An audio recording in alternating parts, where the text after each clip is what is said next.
Boa tarde a todos. Antes de dar início à nossa reunião, gostaríamos que os companheiros com aparelho celular desligassem para que não houvesse nenhuma interferência durante os nossos estudos.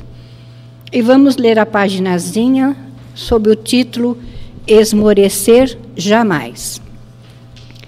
Assim vamos observando que cada vez mais o espírita, o cristão de um modo geral, precisa modificar seus próprios sentimentos se deseja alcançar a plenitude de viver.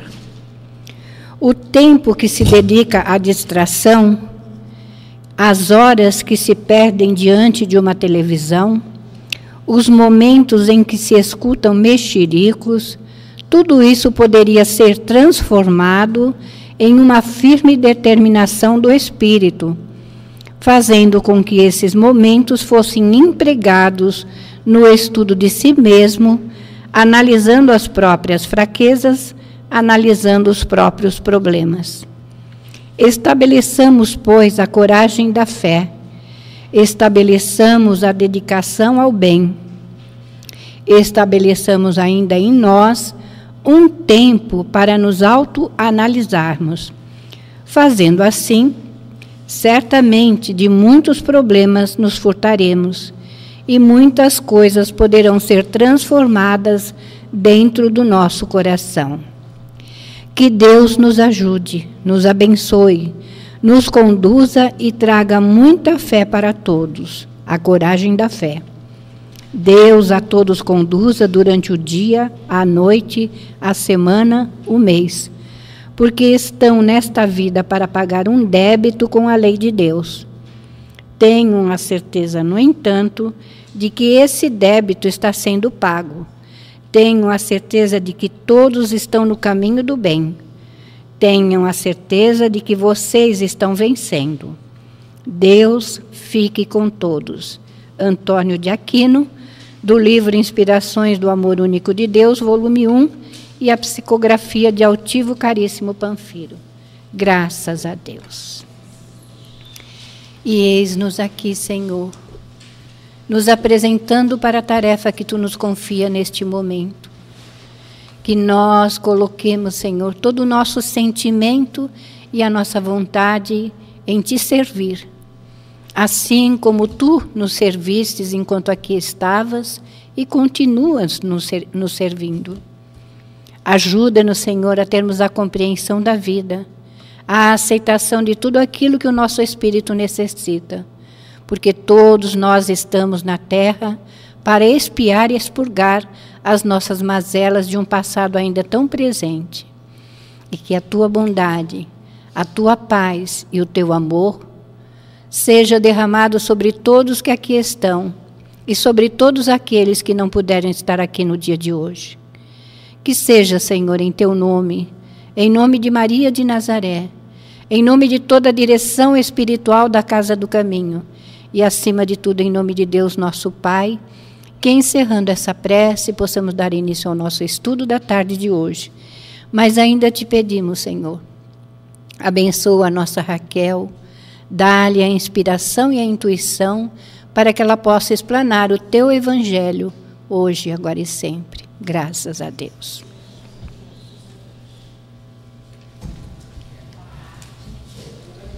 Desculpem a chegada, comigo as pessoas estão um pouco na emoção. Mas eu juro que ainda são boas. Hoje a gente vai continuar a finalizar o estudo do capítulo 13. Aonde que liga, gente? Tá vendo, né? Sempre com emoção. A gente vai continuar e terminar o estudo do capítulo 13 do Evangelho segundo o Espiritismo. Não saiba a vossa mão esquerda o que deu a vossa mão direita. Esse capítulo, ele fala basicamente de caridade. E como todos os capítulos do Evangelho foram muito bem organizados por Kardec, e ele está numa posição bem estratégica. Os dois capítulos anteriores a ele ame ao próximo, ame a Deus acima de tudo e ao próximo como a ti mesmo, e amai os vossos inimigos. Porque não tem como existir caridade sem amor. Então, ele precisava explicar para a gente sobre o amor primeiro, para depois falar sobre a caridade e a forma como a gente deve tratar ela. Então, eu separei aqui um trechinho logo do início, do item 19, que eu achei que me chamou mais atenção. Aquele que procura na terra recompensa ao bem que pratica, não a receberá no céu. Deus, entretanto, terá em apreço aquele que não a busca no mundo. Eu acredito que poucos de nós encarnados no planeta Terra possamos dizer que a gente consegue praticar o bem completamente sem pretensões, né? A gente, mesmo que a gente ache que não tem nada, quando a gente faz alguma coisa e aquela pessoa parece não responder e não corresponder à nossa ajuda, à forma como a gente tratou ela, a gente fica sentido. E essa sensação vem por conta de um sentimento de orgulho, porque a gente quer ser reconhecido. A gente quer ser reconhecido pelo que a gente faz de bom e de positivo. E eu não acho isso totalmente anormal, porque a gente está aqui num plano material e a gente vive e experimenta necessidades materiais e desejos materiais, mas Jesus não disse que ia ser fácil. Ele deu a missão e falou, vai, tenta melhorar. Mesmo estando presa na matéria, a gente tem que tentar se livrar desse orgulho. Porque o orgulho e o egoísmo são essencialmente essa falta de amor ao próximo, né? Mas a gente também não é péssimo por isso. Porque eu lembrei de um trecho do Boa Nova, que antecede ao Sermão do Monte, em que Levi compartilha um pouco dos nossos sentimentos. Algumas pessoas foram procurar ele, e aos primeiros dias do apostolado, um pequeno grupo de infelizes procurou Levi na sua confortável residência. Desejavam explicações sobre o evangelho do reino, de modo a trabalharem com mais acerto na observância dos ensinamentos do Cristo. O coletor da cidade manifestou certa estranheza. Levi era um homem rico. Ele era um homem que coletava impostos, se eu não me engano, então ele tinha muitas, assim, tinha posses. Então, quando ele olhava para as pessoas em situação inferior a ele, ele via pessoas inferiores. E ele era um homem que estava ao lado de Jesus Cristo. Então, a gente sempre coloca os apóstolos nesse local de santidade, mas é importante a gente saber também que eles aprenderam muito durante a passagem do Cristo na Terra, e principalmente com o desencarne dele. E aqui Jesus precisou dar uma lição em Levi, porque assim como nós, ele buscou ali no momento ver que recompensa que ele poderia ter pelo que ele poderia dar para aquelas pessoas. Aí ele respondeu para aquelas pessoas que buscavam, né, os ensinamentos. Afinal, disse ele aos infortunados que o procuravam, o novo reino congregará todos os corações sinceros e de boa vontade, que desejam irmanar-se como filhos de Deus. Mas que podeis fazer na situação em que vos encontrais? E dirigindo-se a 3 deles, seus conhecidos pessoais, falou convicto. Que poderás realizar, Lisandro, aleijado como és? E tu, Áquila, não foste abandonado pela própria família sob o peso de sérias acusações? E tu, Pafos, acaso edificarias alguma coisa com as tuas atuais aflições? Ele só conseguia enxergar as limitações físicas, materiais e econômicas daquelas pessoas. Ele conseguia só visualizar um reino de Deus, o reino dos céus, de forma material.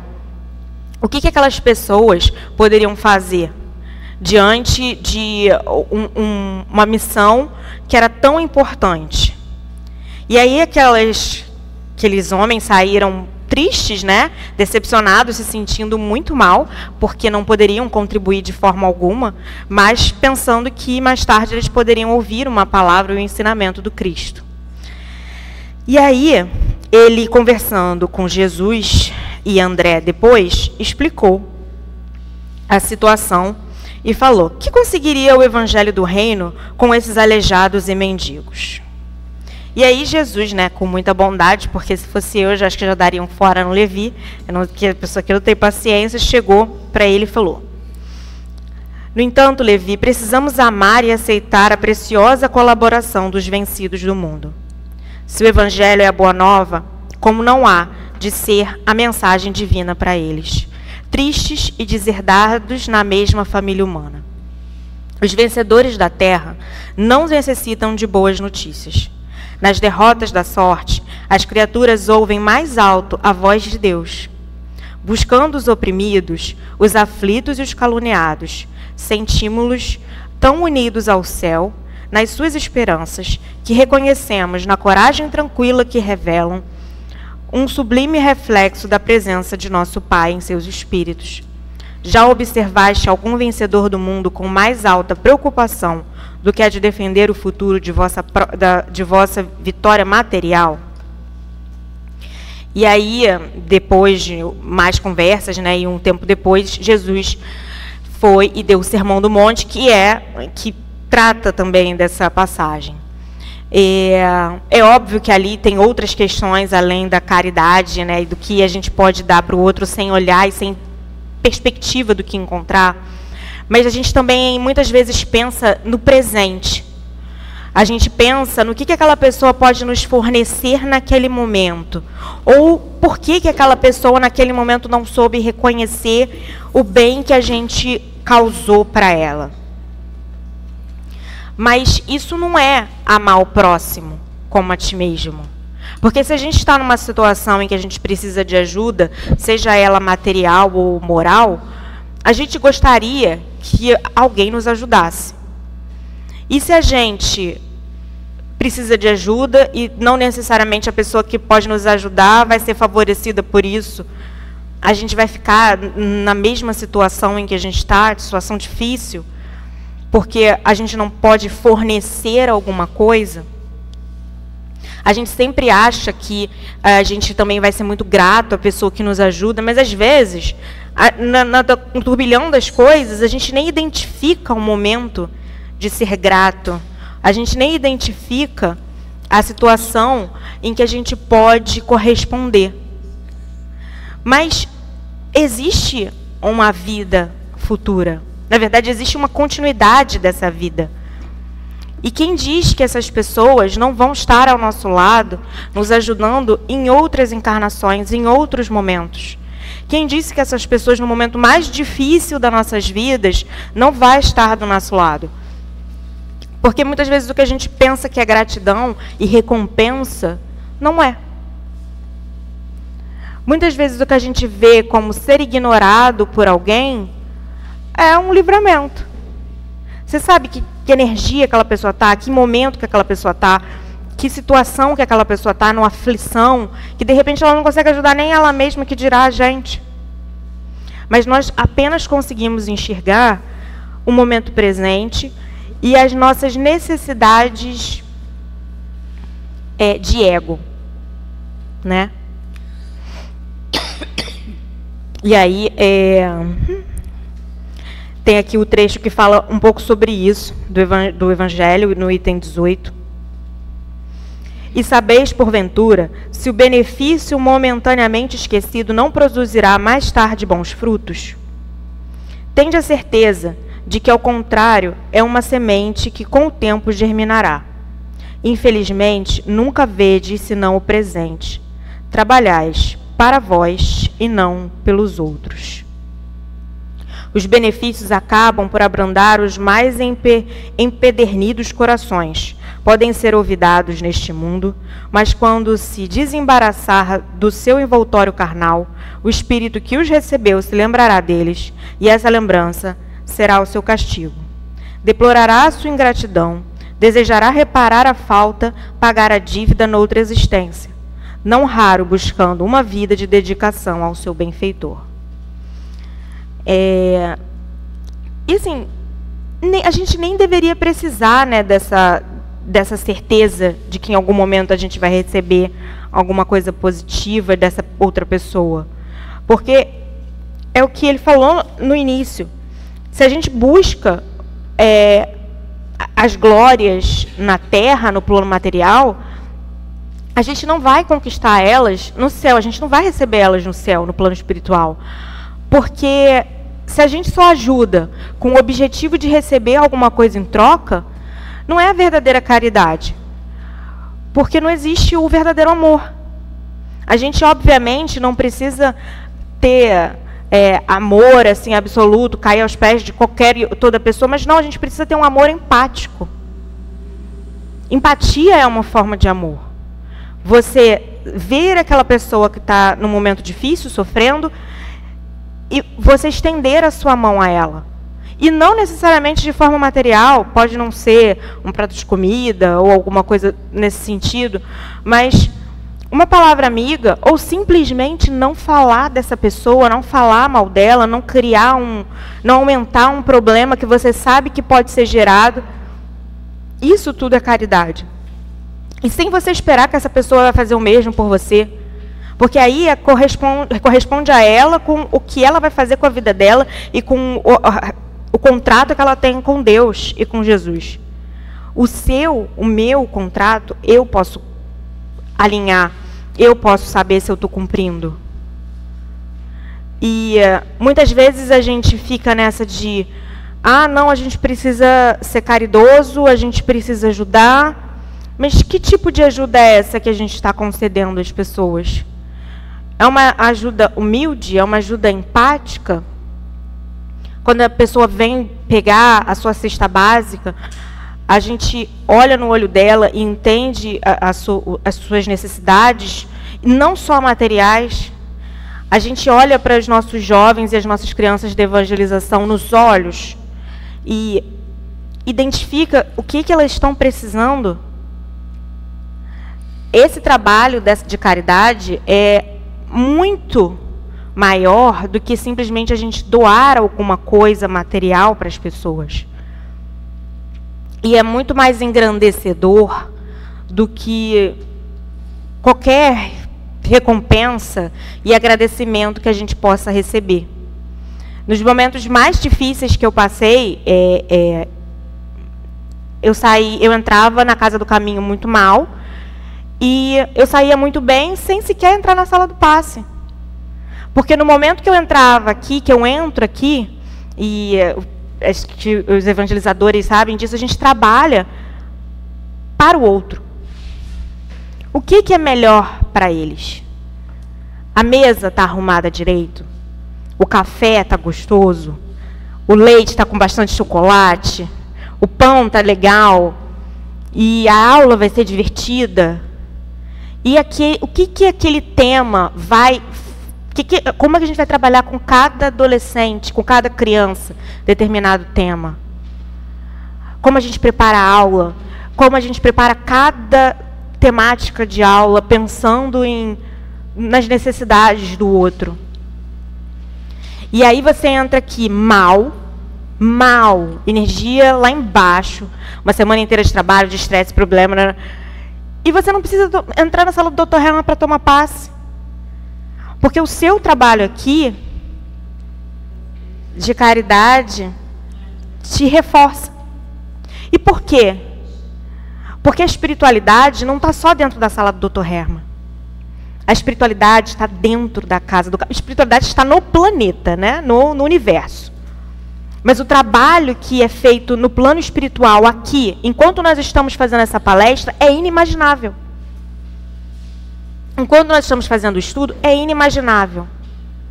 E o fato de nós estarmos aqui, estudando, e prestando atenção no Evangelho, e emanando positivamente, a gente está auxiliando o plano espiritual e também é um trabalho de caridade com os nossos irmãos desencarnados.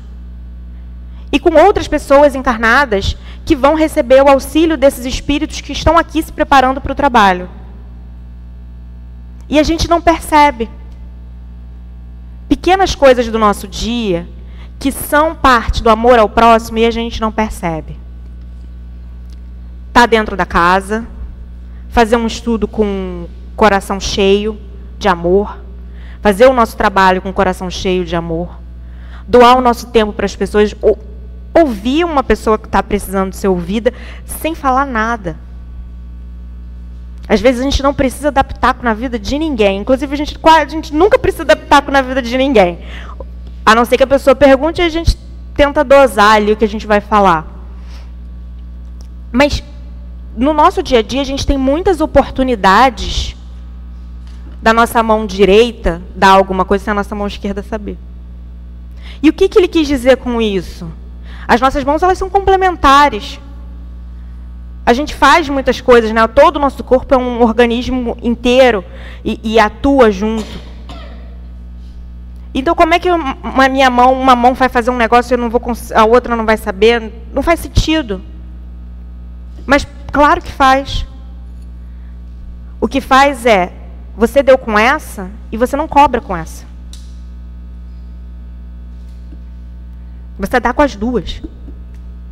Para um dia você receber com todo o amor de Deus no seu processo evolutivo. E é isso, esses pequenos momentos em que a gente pratica a caridade sem sentir, ou sabendo, e não cobra com a outra mão, é que são realmente os momentos de edificação do nosso espírito. E aí, eu fiquei pensando nisso, porque eu fui estudando e fui vendo vídeos de estudos sobre esse capítulo na internet, e eles vão aprofundando, né? Tem umas pessoas que eu fico assim, eu acho que eu sei alguma coisa, aí eu vou ver esses vídeos, aí a pessoa vai tão além, que eu fico, meu Deus, um dia eu vou conseguir ter esse raciocínio, né?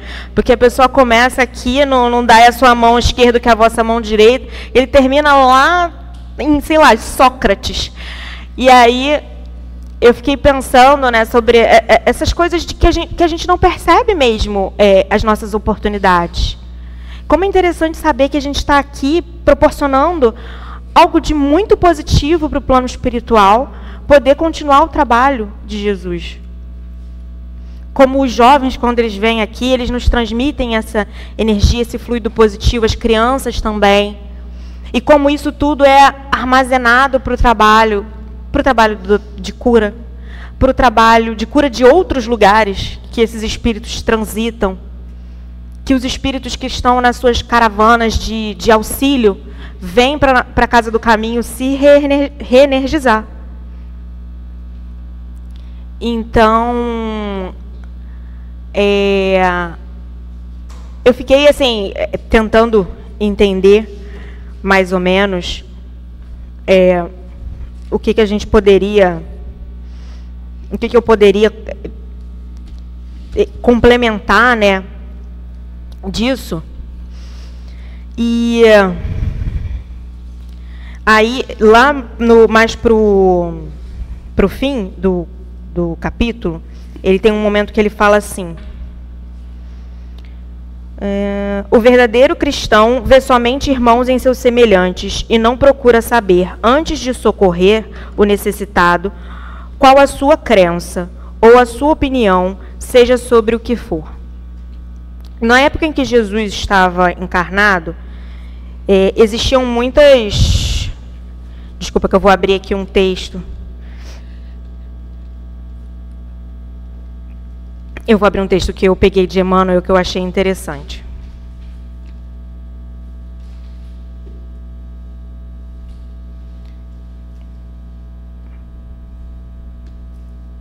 Desculpa, que eu não consegui imprimir. É um texto do livro Irmão, e é o capítulo 11, se eu não me engano, no culto da caridade. Aprendamos a auxiliar para que a nossa dádiva não se transforme em espinho envenenado às chagas alheias. A caridade não surge apenas na doação de ordem material. É serviço de cada instante e apoio de cada dia. Não comentes o mal para que o mal não se estenda. Não te refiras à sombra para que a sombra não te envolva o caminho. Ao pé dos semelhantes cala o impulso da maldição que começa na leviandade e na crítica. Se junto aos doentes, não te reportes à enfermidade. Se respirando entre ignorantes, não reproves aqueles que ainda se movimentam nas trevas. Não insistas destacando a perversidade e o infortúnio, embora a vida nos determine o dever de extinguir a penúria e sanar a dor. Lembra-te de que é preciso esquecer a própria superioridade para que a lição não se converta em orgulho e que é necessário ofuscar o nosso propósito de evidência para que o ensejo da luz favoreça os necessitados de confiança. Não vale socorrer desesperando ou ferindo. Quase sempre a carência do próximo prescindirá do teu ouro, desde que saibas soerguê-la ao teu próprio nível, a fim de que se dignifique para o trabalho e se restaure para o sol da esperança. Ocultar a mão esquerda para que a mão direita não te conheça a beneficência não é simplesmente atitude de respeito e fraternidade na assistência comum, mas também apelo do Cristo à nossa humildade para que nos amparemos reciprocamente, sabendo que a franqueza dos caídos de hoje pode ser a nossa fraqueza, sabendo que a fraqueza dos caídos de hoje pode ser a nossa fraqueza nos embates da alma, que a vida nos fornecerá de futuro, e que apenas praticaremos o amor em nos compreendendo e ajudando uns aos outros por verdadeiros irmãos. Ainda mesmo que todas as circunstâncias te hostilizem, ajuda sempre. Eu acho assim, todo esse capítulo fala da caridade e esse final fala de como a gente deve resumir nossos atos de caridade. E esse trecho é muito relevante para que a gente compreenda a importância de colocar o amor em prática em tudo. Na nossa vida, no dia a dia, nas pequenas atitudes. Às vezes a gente está tão na rotina que a gente faz as coisas sem prestar muita atenção, meio que maquinal. E não coloca atenção e amor no que a gente está fazendo, apesar de a gente estar fazendo com muita boa vontade, mas a gente tem tanta coisa para cumprir, para riscar da nossa lista, que a gente acaba não prestando atenção mesmo no que a gente está fazendo e nas pessoas à nossa volta. Mas a gente tem que tirar alguns momentos de algumas atividades, de algumas coisas, para que a gente possa focar. Que deve ser um exercício para a gente até não esquecer dessa coisa de tratar as pessoas com carinho, né, e com amor, e com empatia. A caridade sem empatia não é caridade.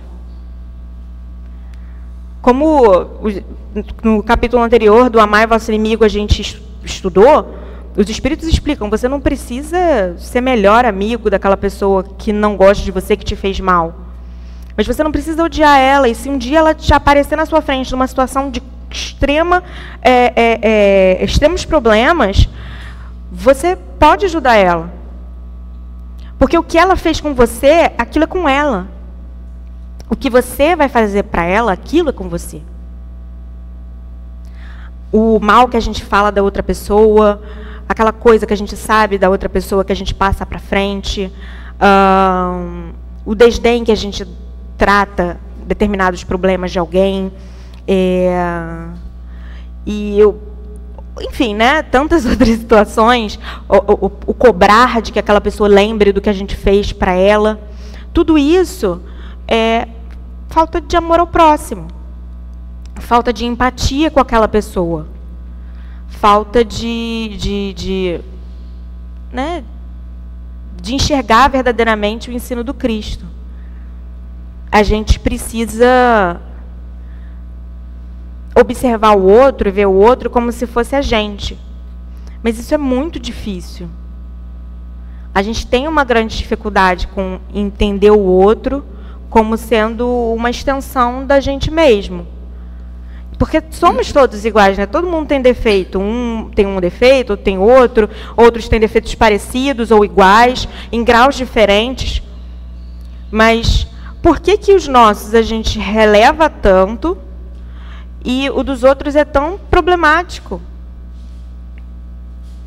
E a gente pode ter empatia e amor ao próximo e ajudar o próximo sem que a gente precise adentrar essa dinâmica da pessoa, né? A gente pode ouvir e, não, tudo bem, isso vai passar, tenta buscar auxílio e depois se retirar daquela situação e tá tudo bem, você não precisa ter aquele convívio e aquele amor de família, né? De estar todo mundo junto com aquela pessoa, para que isso seja válido como uma caridade. A caridade, às vezes, são pequenos momentos da gente estar presente e ouvir as pessoas, da gente também ter empatia com a gente mesmo.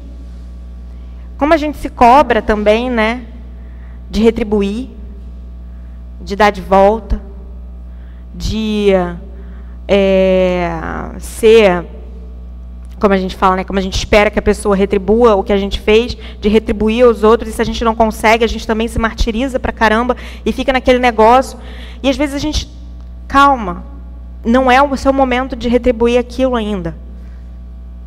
Talvez você ainda não esteja preparado para aquilo.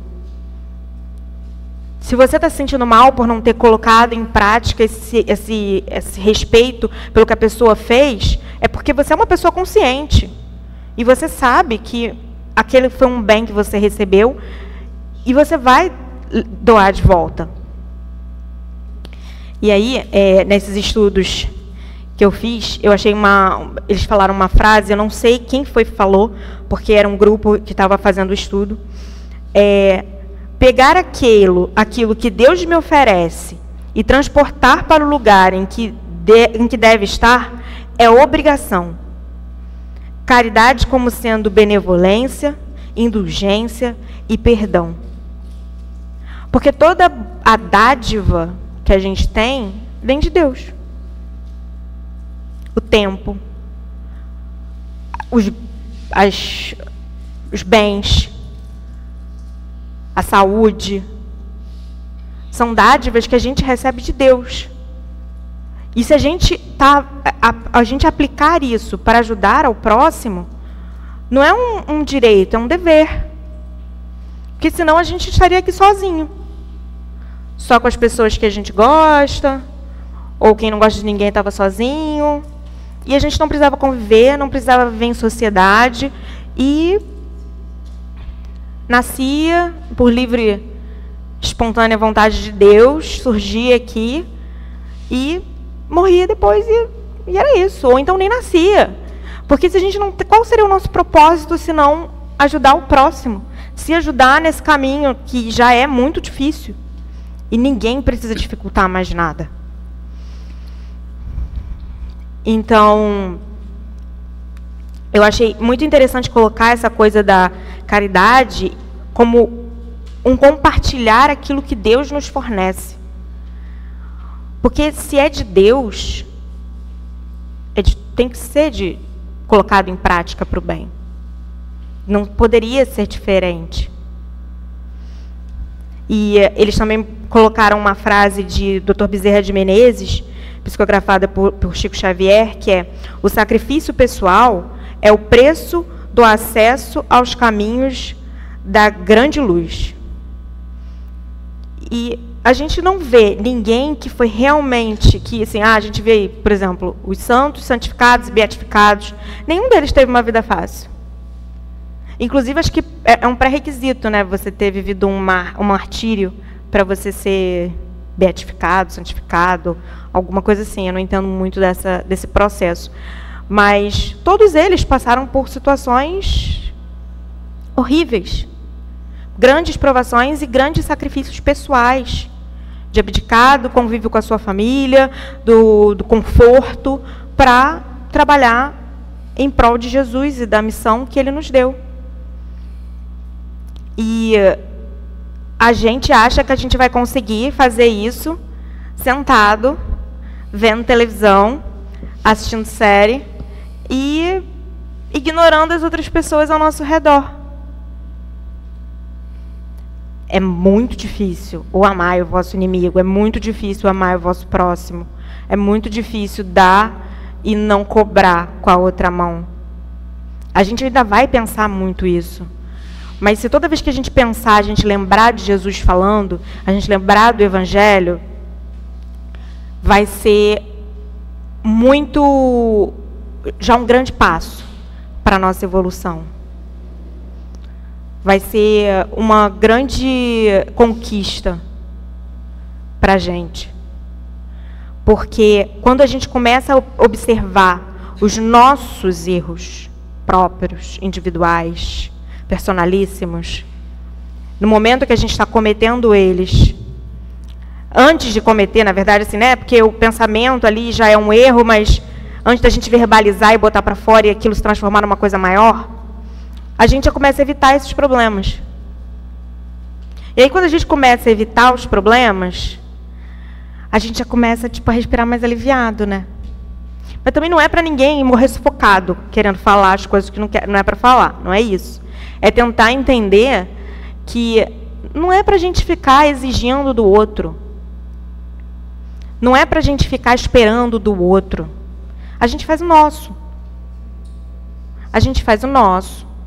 Da melhor forma que a gente puder, da forma que a gente conseguir. Ah, eu não consigo, eu não tenho dinheiro agora para... Não precisa. Divulga o trabalho. Por exemplo, os trabalhos da casa. Divulga, põe lá nas suas redes sociais. Todo mundo tem um Facebook para colocar. Ou fala com alguém. Ah, eu não tenho tempo. Ou eu não posso divulgar, não consigo divulgar, mas tenho tempo. Então vem, participa. Ah, eu não tenho tempo para fazer, não consigo fazer marmita, não sei fazer comida, não sei o quê, mas sei ouvir as pessoas.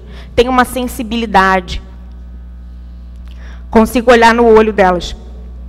Desculpa. Consigo olhar no olho delas e entender.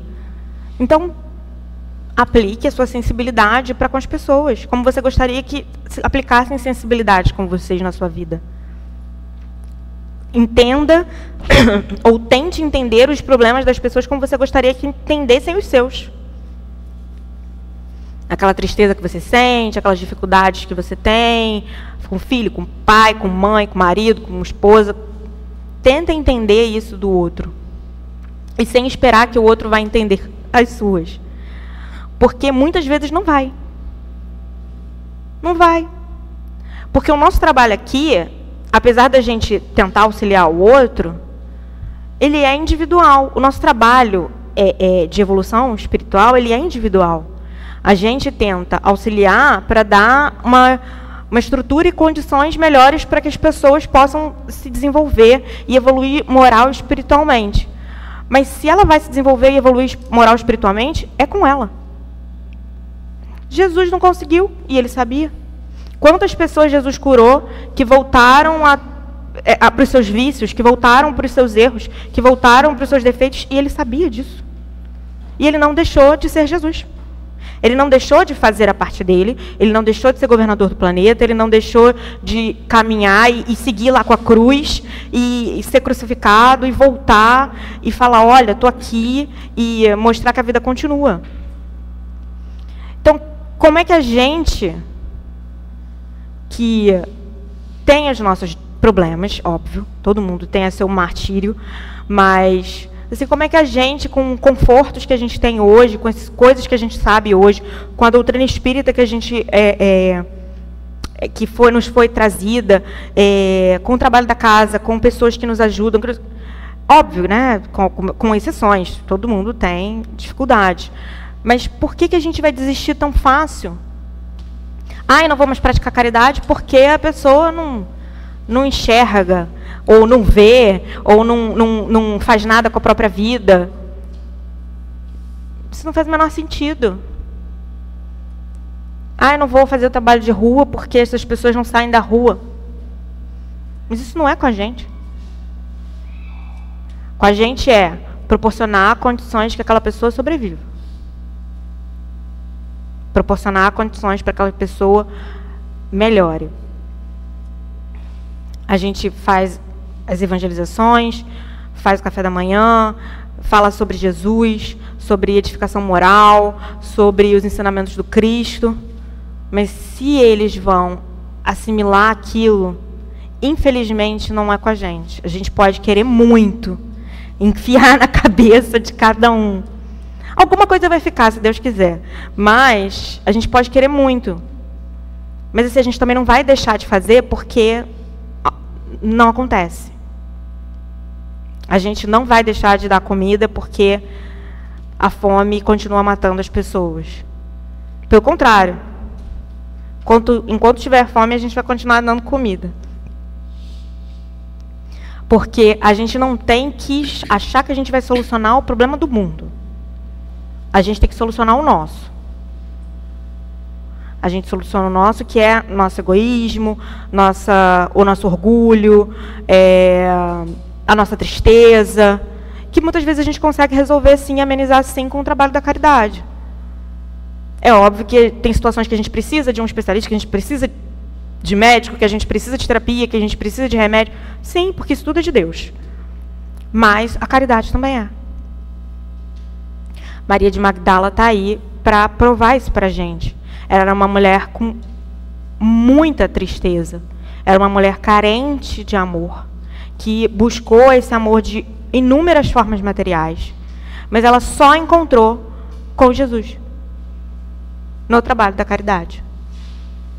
E mesmo após o desencarne de Jesus, mesmo após tendo sido deixada pelos outros apóstolos, que não a viam com grandiosidade, porque ela tinha o passado dela, ela continuou fazendo trabalho com aqueles que a receberam.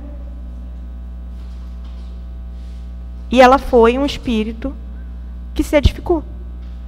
Ela encontrou o amor, ela encontrou a família dela, ela queria uma família. Ela era uma mulher que queria uma família e ela não conseguiria ter aquela família se fosse naqueles moldes da sociedade que eles enxergavam.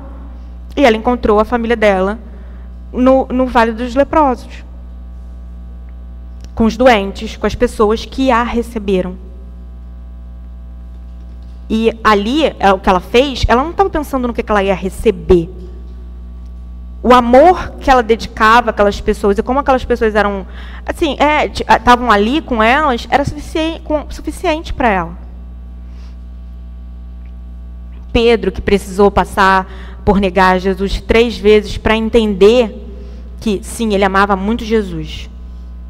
Mas nas condições certas de temperatura e pressão, ele negou Jesus. Negou porque ele achou que ele estava fazendo melhor. Negou porque ele achou que ele precisava viver para lutar no dia seguinte. E depois dedicou a vida dele à caridade, sem olhar para o que as outras pessoas poderiam dar a ele. Paulo, que, nossa Senhora, que perseguiu, né, os cristãos, encontrou Jesus. Aí, imagina, né, foi arrebatado por aquela imagem, aquela presença, da forma que precisava ser para enxergar, e dedicou a vida dele à caridade. Porque o Evangelho de Jesus e o Evangelho do Espiritismo não são palavras, são ações. Viver o Evangelho de Jesus não é a gente sentar e ler só. Óbvio que a gente estuda, né? Óbvio que a gente estuda. Quando eu estudo em casa, eu fico assim, tá, é por isso, né? Aí ele fala um monte de coisa que eu faço que está errado, e aí eu fico com vergonha, porque é autocrítica, é o tempo todo autocrítica.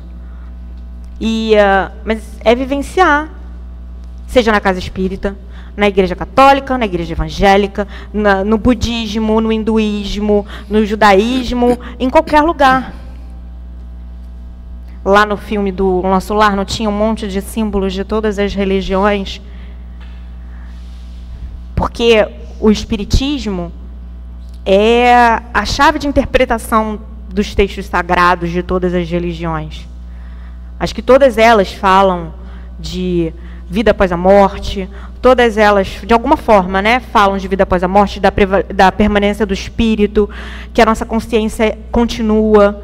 E não é possível que tantas religiões, cada uma surgindo num lugar do planeta, e muitas vezes ao mesmo tempo, sei lá, hinduísmo, taoísmo, budismo, em épocas em que a gente não tinha FaceTime, não tinha ligação de vídeo do WhatsApp para o cara lá copiar, todas elas falando basicamente a mesma coisa, todas elas com lendas muito parecidas no seu centro, que elas todas estejam erradas e a gente não tenha nada de cósmico, de divino para responder.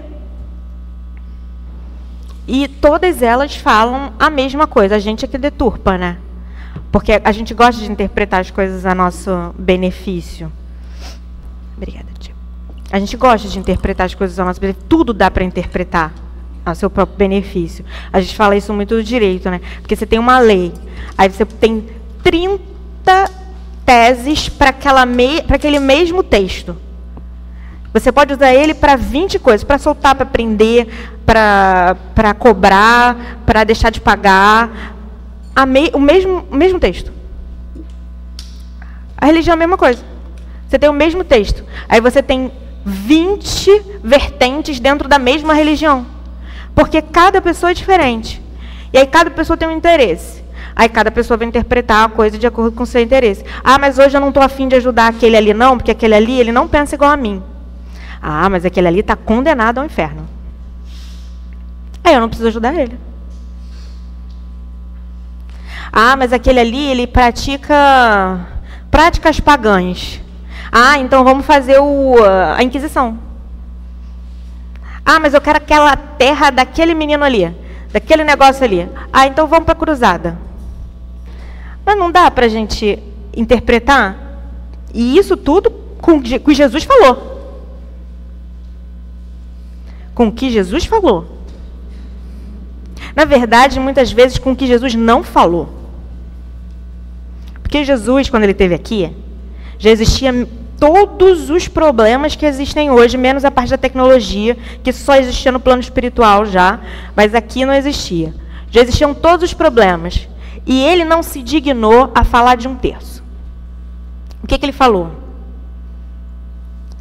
Ame a Deus acima de tudo e ao próximo como a ti mesmo. Aí está todas as leis e todos os profetas. Ele falou que a gente não tem que ficar se preocupando com se a gente vai lavar a mão ou se a gente não vai lavar a mão antes de comer. Óbvio que é uma questão de higiene, mas não é o fundamental para Deus. A gente tem que se preocupar como é que a gente vai tratar com a pessoa que está do nosso lado à mesa. A gente não tem que se preocupar se a gente vai conseguir servir um carneiro inteiro para a pessoa, mas se a gente conseguir servir um pão com dignidade, com respeito para aquela pessoa, é isso que importa. E sem se preocupar também se aquela pessoa um dia vai falar bem da gente ou não. Porque provavelmente não vai. Não vai. Para que a gente faz festa? Não é para os outros, é para a gente. Aí o pessoal fala assim, não vou fazer festa porque o pessoal vai sair falando mal. Eu gosto de festa, gente. Eu faço festa para mim. Inclusive, eu gosto mais de organizar a festa do que dar festa. Acho que na festa eu poderia dormir. Mas eu gosto de organizar. Mas por quê? Porque é um momento de alegria. É um momento de reunião positiva. Por que eu gosto de almoço de família? Porque está todo mundo junto. A gente pode fazer um super churrasco ou comer, sei lá, um pãozinho com manteiga. Tá tudo bem. E no final eu falo... Outro dia, esses dias eu descobri, minha irmã me contou, que quando eu era pequena, minha avó me ensinou a falar assim, muito obrigada, Papai do Céu, pela comidinha de hoje. E muitos anos depois eu voltei com essa mania sem saber que eu tinha. Então, assim, quando eu termino de comer, eu falo assim, muito obrigada, meu Deus, pela essa comidinha de hoje. Porque, cara, é um momento maravilhoso. De paz, né? Você desliga o telefone, ninguém vai te mandar mensagem no WhatsApp, não vai ter um e-mail para você responder, e você senta e você come. E aquilo, assim, gostoso, né? Com com carinho. Por quê? Porque alguém fez, ou você fez, para você comer com muito carinho e amor. E isso também é caridade. Então, para concluir, eu acho que a gente tem que observar mais o nosso dia a dia e perceber que muitos dos nossos atos são momentos de caridade. Como a gente está aqui hoje, a gente está auxiliando a espiritualidade, que nos auxilia tanto com o nosso fluido, com a nossa presença, com mantendo a nossa casa aberta. Porque a gente ainda precisa desses fenômenos materiais de doutor Herman aparece, doutor Bezerra manda mensagem, Luiz Sérgio não sei o quê. Mas a gente não precisa disso, porque eles estão aqui. Eles e tantos outros. Pode não ser com a tia Alba, pode não ser com a tia Dice, com a tia Marilena, pode não ser com a Andréia, pode não ser comigo, pode não ser... Assim, eu até falo, não aparece para mim. Porque senão eu passo para o plano espiritual rapidinho. Por favor. Mas eles estão aqui. Porque enquanto tivermos pessoas trabalhando em prol do que eles nos ensinaram a fazer, eles estão aqui. Enquanto a gente estiver mantendo na nossa cabeça o que o Dr. Herman falou, que mexe em tudo, mas não mexe nisso, nisso aqui, não mexe no meu Natal, não mexe no meu não sei o quê, não mexe não sei o que lá, e a gente não mexer, e a gente continuar fazendo com carinho e respeito por eles e pelas pessoas em que a gente está tentando auxiliar de alguma forma, eles vão estar aqui. E a caridade quem recebe não são os outros, somos nós. Porque a gente vai entrar aqui mal, a gente vai entrar aqui toda cagada e vai sair bem. Porque o trabalho de Jesus não pode parar. Eu não tinha planejado falar isso não, alguém zumbiu no meu ouvido. Mas eu estou só avisando para vocês, tá? Não pode parar. Não pode. Então vamos manter a nossa caridade, nosso coração aberto, sem pensar no que a gente pode conseguir, ou no que o outro pode dar, ou do que o outro não pode dar. E vamos fazer o trabalho que Jesus nos deu, que não é fácil, mas que a gente aceitou, e vamos continuar no nosso dia a dia e encher essa casa de gente para trazer fluido para a espiritualidade. Vamos voltar a ter a nossa casa repleta de gente, a gente tendo que gritar com as crianças, não desce correndo, tá tendo passe de cura. E vamos continuar o nosso trabalho, porque ele é muito importante, principalmente para a gente que trabalha. Graças a Deus.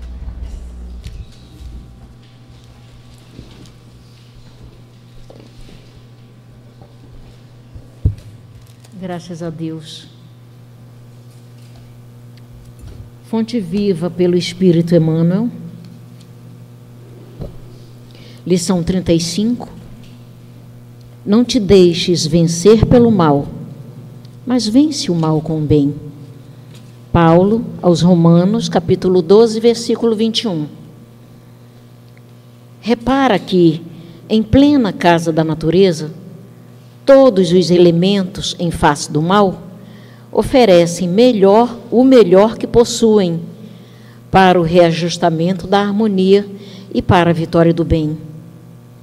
Quando o temporal parece haver destruído toda a paisagem, congregam-se as forças divinas da vida para a obra do refazimento.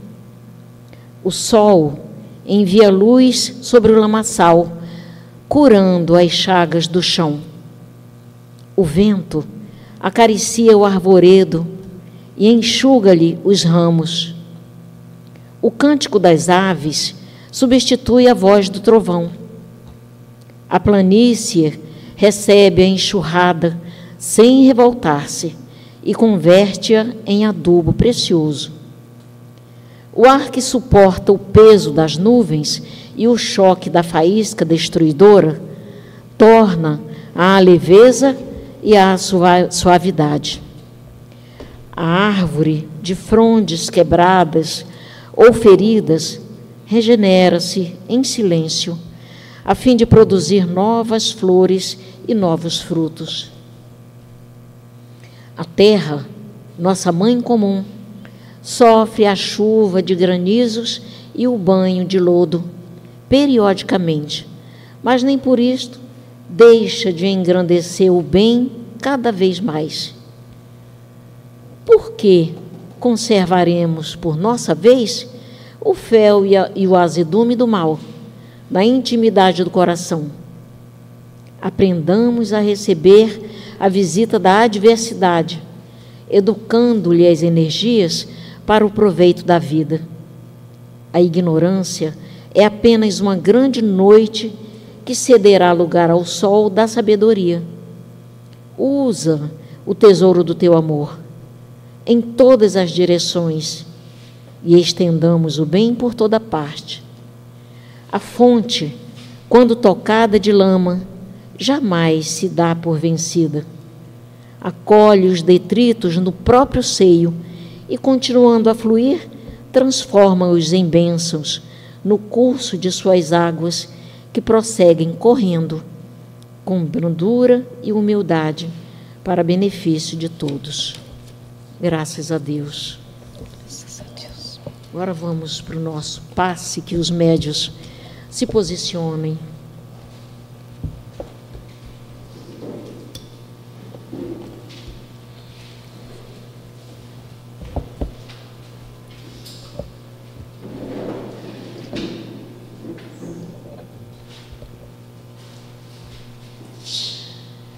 Não te deixes vencer pelo mal, mas vence o mal com o bem.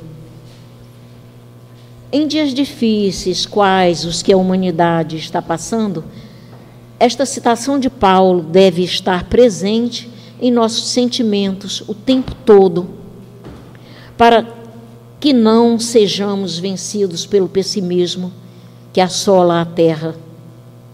Se cremos em Deus, certamente sabemos que Ele é amor, misericórdia e justiça, e que o acaso não existe, e que seus filhos também não estão abandonados à própria sorte. Tudo tem um propósito e consequência estabelecidos pela lei de causa e efeito, lei incorruptível, que determina que cada um sofre as consequências de suas próprias atitudes perante a vida. Em nossa trajetória de aprendizado, certamente, como inexperientes, mais erramos do que acertamos, porque o erro nos ensina a acertar, desde que estejamos dispostos a aprender com ele. Os espíritas que não são privilegiados diante das leis divinas e que também sofrerão as consequências de seus comportamentos, no bem ou no mal, estão em decorrência da oportunidade, desde que tiveram, de entrar em contato com o Consolador prometido por Jesus, com uma grande responsabilidade, que é a de entender o bem do conhecimento que possuem. Sejamos nós os divulgadores das mensagens consoladoras, apreendidas na doutrina espírita, e levemos o bem que seja necessário. Passamos por um momento de muito medo, pânico, mudança de hábitos e comportamentos, mas sejamos serenos e operosos no bem. O bem é superior ao mal, nunca se atemoriza frente às existências determinadas dos que o enfrentam, mesmo ignorantemente ou mesmo inocentemente ou não intencionalmente, como é o caso que Emmanuel dá da natureza. À medida que evoluímos, damos sequência aos nossos propósitos voltados ao bem. Todavia, poderemos sempre enfrentar as existências às nossas atitudes voltadas para o progresso interior. bem como dos nossos semelhantes, não devemos, de modo nenhum, nos revoltarmos com o que nos apresenta aos olhos em termos de imperfeições morais dos companheiros de jornada nessa existência. Pois o Cristo disse que veio para os doentes e não para os sãos. Kardec se pronuncia a respeito desta passagem de Mateus ao tratar das comunicações mediúnicas. Adverte-nos que, se o Cristo tivesse que contar só com espíritos perfeitos para dar continuidade à sua obra, não teria êxito.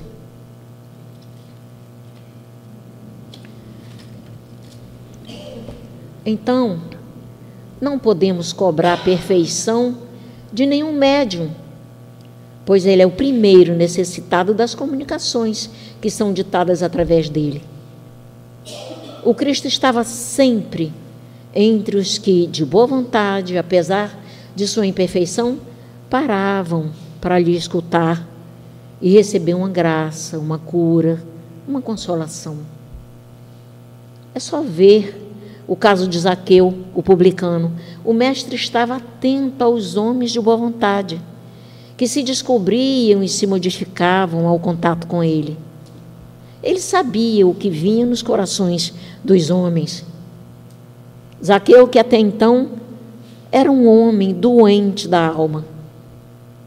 Que sigamos, mesmo diante dos problemas, nos manter tranquilos, benevolentes, indulgentes e misericordiosos, ou seja, sejamos caridosos. Graças a Deus, que a paz de nosso Mestre Jesus nos conduza sempre.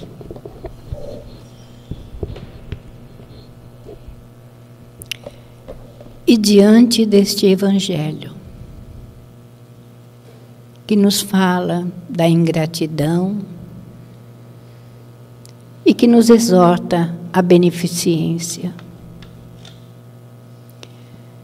Assim como Jesus veio para os doentes, onde todos nós estamos inseridos neste contexto, e todos nós devemos fazer esforços para nos analisarmos, para observarmos de que modo estamos levando a vida. E muitas vezes, quando desprezamos alguém que se aproxima de nós, talvez não seja ele um antepassado nosso, um pai, um irmão, um amigo. Caridade. Caridade e benevolência para com todos. Foi o que Jesus ensinou todo o tempo que esteve conosco. Ele se sacrificou para nos ensinar o caminho que nos leva ao Pai, através das nossas atitudes, através do amor que emitirmos para aqueles que se aproximam de nós, para escutar aquele que muitas vezes não está com fome, mas tem necessidade de que alguém o escute, para ele contar as suas dores e seus dissabores, para aliviar o seu coração e acalmar o seu espírito. Porque necessitados somos todos nós, internados aqui neste planeta, que é de expiações e provas, onde estamos sendo testados, onde estamos sendo avaliados no nosso procedimento. Tenhamos um olhar benevolente por aquele ainda que se compraz no mal, porque um dia ele também será anjo, porque assim é da vontade do Pai. E trabalhemos, sim. Trabalhemos com coragem, com determinação, cuidando daqueles que se aproximam de nós, porque são irmãos nossos. Às vezes não têm a mesma compreensão que nós. Mostremos a ele a bondade do Pai. Levemos a esperança àqueles que estão desiludidos, que trazem amarguras, que trazem padecimentos.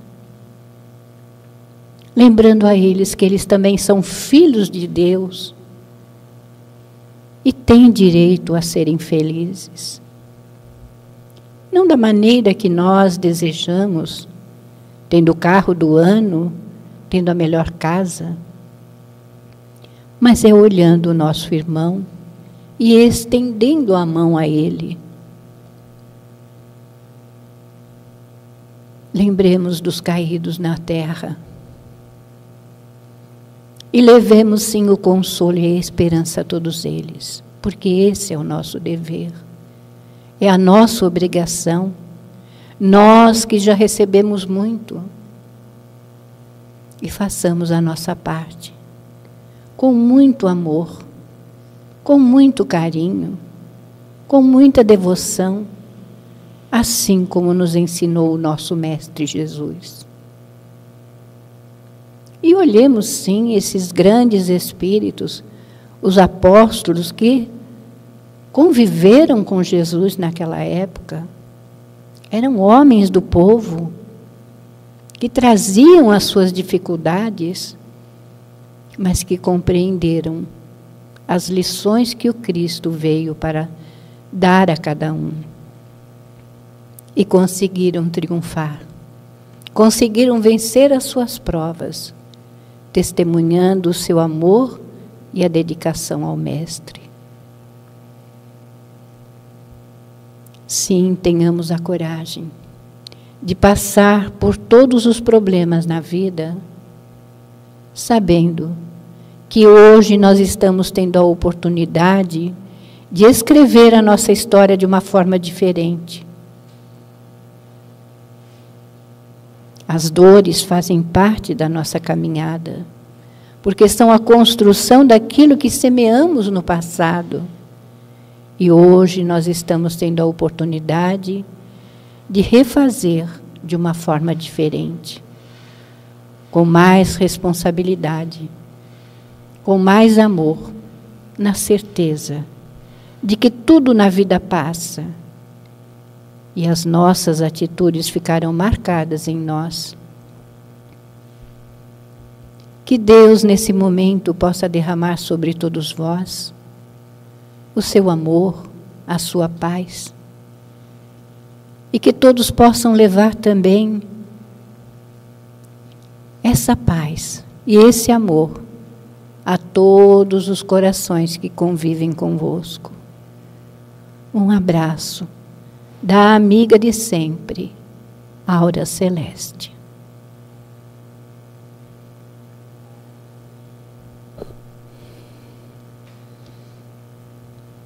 Graças a Deus, graças a Ti, Senhor Jesus. Obrigado, Senhor Jesus, por esse momento de luz, que possamos ter penetrado em nosso coração e em nossa consciência, mas principalmente nas nossas ações, os Teus ensinamentos, Senhor Jesus. Que possamos sempre viver de acordo com os Seus preceitos, Senhor Jesus. Obrigado, Senhor Jesus, por essa casa que nos acolhe. Obrigado, Senhor Jesus, por tudo. Por tudo, obrigado, Senhor. Que possamos voltar aos nossos lares, sentindo essa paz que assola nosso coração nesse momento. que possamos, Senhor Jesus, viver sempre de acordo com os teus ensinamentos. Que lembremos sempre que estamos cercados pelos amigos espirituais que estão sempre dispostos a nos orientar, a nos aconselhar, que possamos ouvi-los e seguir os seus conselhos. Obrigado, Senhor Jesus, por sua existência em nossas vidas. Obrigado, Senhor Jesus, por tudo. Em seu nome, Senhor Jesus, em nome dos amigos espirituais que aqui estão e principalmente em nome de Deus, nosso Pai, pedimos permissão para encerrar a nossa reunião nessa tarde de hoje. Que assim seja, graças a Deus.